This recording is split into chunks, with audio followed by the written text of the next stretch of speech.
इंडी गठबंधन से कल्पना सोरेन के गांडे उपचुनाव लड़ने को लेकर गुरुवार को भाजपा प्रदेश अध्यक्ष बाबूलाल मरांडी ने कड़े हमले किए और कहा कि जहां तक उन्हें याद है कि पूरी उत्तरी छोटा नागपुर की जनता ने कभी भी शिबू सोरेन के परिवार से किसी को अपने जनप्रतिनिधि के रूप में पसंद नहीं किया।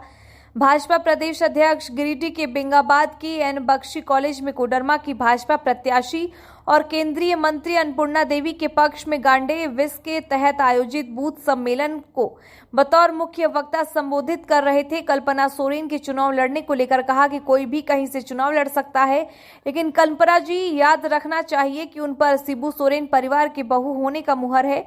मरांडी ने इस दौरान मौजूद भाजपा कार्यकर्ताओं के बीच कहा कि पीएम मोदी ने पिछले 5 सालों में जो वादे किए उससे सीना ठोक कर पूरा भी किया। मंदिर निर्माण और जम्मू कश्मीर से 370 हटाना इसमें प्रमुखता से शामिल है और कहा कि शिक्षा नीति की सौगात देकर युवाओं की शिक्षा को सरल किया है, जबकि किसानों के लिए तो मोदी सरकार ने खजाने ही खोल दिए। इस दौरान बूथ सम्मेलन को संबोधित करते हुए केंद्रीय मंत्री अन्नपूर्णा देवी ने कहा कि अब गांवों का परिवेश वैसा नहीं रह गया जो पहले हुआ करता था। सड़कें और शौचालय के साथ पीएम आवास ने एक गांव की तस्वीर को बदल दिया है और अब तो नई शिक्षा नीति के तहत बच्चों में नैतिक शिक्षा उपलब्ध कराना मोदी सरकार के सबसे बड़ी उपलब्धियों में शामिल है।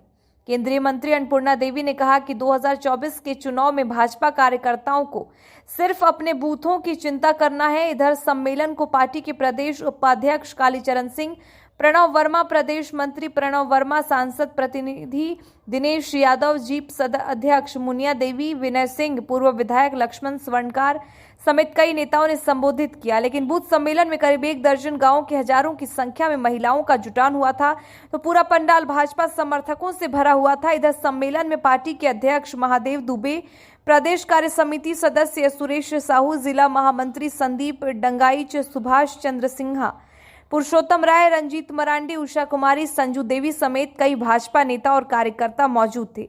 सम्मेलन की शुरुआत पंडित श्यामा प्रसाद मुखर्जी और दीनदयाल उपाध्याय के तस्वीर पर माल्यार्पण कर किया गया।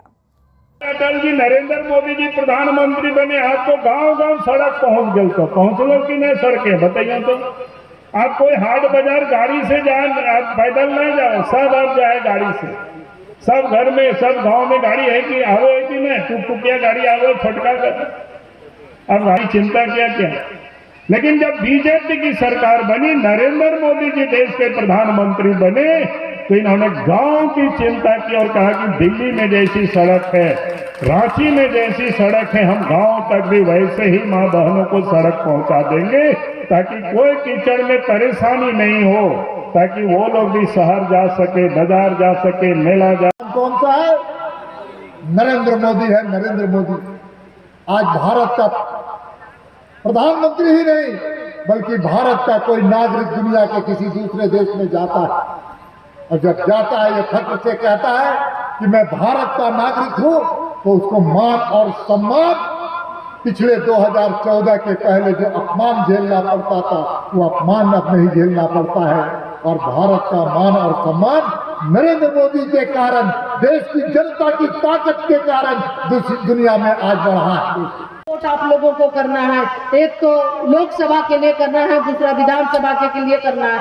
तो इसलिए यही आग्रह है कि ज्यादा से ज्यादा मत आप अपना एक वोट लोगों को ये बताएं भी और लोगों को जाके कि कोई भी वोट छूटे नहीं, ज्यादा से ज्यादा यानी 100% मतदान हो गांडे विधानसभा के अंदर, ये प्रयास करना है और कमल फूल छाप के सामने बटन दबाना है। देश को विकसित भारत बनाना है, आदरणीय नरेंद्र मोदी जी के सपनों को पूरा करना है, सपनों को साकार करना है और साथ ही साथ जो एक पार्टी का जो नारा है 400 पार का, उस 400 पार के नारा को भी पूरा, उसको भी, उस संकल्प को भी हमें पूरा करना है। तो बहुत कुछ करिए। कार्यकर्ता सम्मेलन के अवसर पर आज के इस कार्यक्रम की अध्यक्षता कर रहे जिलाध्यक्ष महादेव दुबे जी, मंच पर उपस्थित भारतीय जनता पार्टी के प्रदेश अध्यक्ष जी, आप सभी को पता है कि एक साथ अभी लोकसभा चुनाव का बिगुल बज चुका है, साथ ही साथ गांडे में भी, गांडे विधानसभा का उपचुनाव का भी बिगुल बजा है। और साथियों, आप सब की ओर से सबसे पहले केंद्रीय नेतृत्व के प्रति आभार व्यक्त करते हैं और राज्य नेतृत्व के प्रति आभार व्यक्त करते हैं कि आपने फिर से एक बार कोडरमा लोकसभा का हमें प्रत्याशी बनाया, लोकसभा के लोगों की सेवा करने का आप सबने अवसर दिया। अलग राज्य की लड़ाई में एक बार अनशन और धरना तक मिले। अनशन और धरना में हेमंत सोरेन कभी नहीं बैठे थे, एक दिन भी, एक घंटा भी, एक भी पल, एक भी क्षण कभी भी अलग राज्य की लड़ाई में हेमंत सोरेन का कोई योगदान नहीं। आज सबसे ज्यादा स्थानीयता की बात करते हैं, आदिवासी और मूलवासी की बात करते हैं। कल्पना जी कहाँ की है? उड़ीसा की है, उड़ीसा की है। आप अपने घर के लोगों को जनप्रतिनिधि बनाइएगा कि उड़ीसा के लोगों को बनाइएगा? अपने घर का बनाइएगा कि उड़ीसा के? और भारतीय जनता पार्टी स्थानीय लोगों को मान और सम्मान और स्वाभिमान बढ़ाने का काम करती है। मेरे ओर से ढेर सारी शुभकामनाएं।